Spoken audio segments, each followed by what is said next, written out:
আসসালামু আলাইকুম।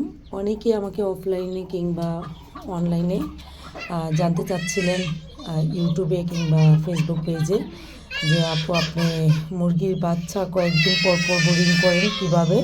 আমরা তো মুরগির বাচ্চা যখন বোরিং করি তখন দেখা যাচ্ছে পাখনা ছেড়ে দেয় কিছুদিন পরে বা মরে যায়, একটা দুইটা টিকে থাকে। তো আমি কিন্তু আলহামদুলিল্লাহ কোনো টিকা ব্যবহার করি না, একদম ন্যাচারাল ওয়ে, যে গ্রামীণভাবে আমি এগুলোকে তৈরি করি। তো এগুলো কিন্তু আলহামদুলিল্লাহ সুস্থ আছে। আমি আপনাদেরকে যদি দেখাই, তো এখানে একটি খাঁচা দেখতে পাচ্ছেন।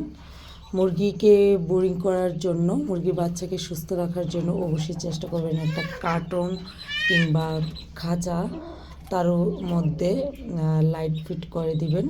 কমপক্ষে 15 দিন 1 মাস লাইটের ভিতরে রাখবেন, বোরিং করাবেন, এতে করে মুরগি একদম সুস্থ থাকবে। আর পাশাপাশি আপনার যখন মুরগির বাচ্চা হয়, সাথে আপনারা লেবুর পানি আর হচ্ছে একটু গুড় একসাথে মিক্স করে খেতে দিবেন 2-1 দিন। তাহলে মুরগির যে নাভিটা, কাঁচা নাভিটা, সেটা শুকাবে খুব দ্রুত। আর একটা কাজ করি, সেটা হচ্ছে আমি যে খুদ আর হচ্ছে কাঁচা হলুদ একসাথে মিক্স করে রোদ্রে শুকিয়ে সেটাকে আমি 1 সপ্তাহ খাওয়াই। তারপর আমি হচ্ছে ফিড খাওয়াই, একদম ছোট ফিডটা, যাতে দ্রুত মুরগিটা বড় হয়।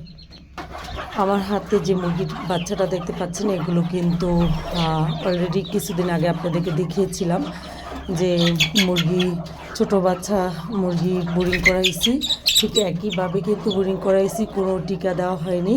আলহামদুলিল্লাহ ওরাও একসাথে 10টা বাচ্চা একদম সুস্থ।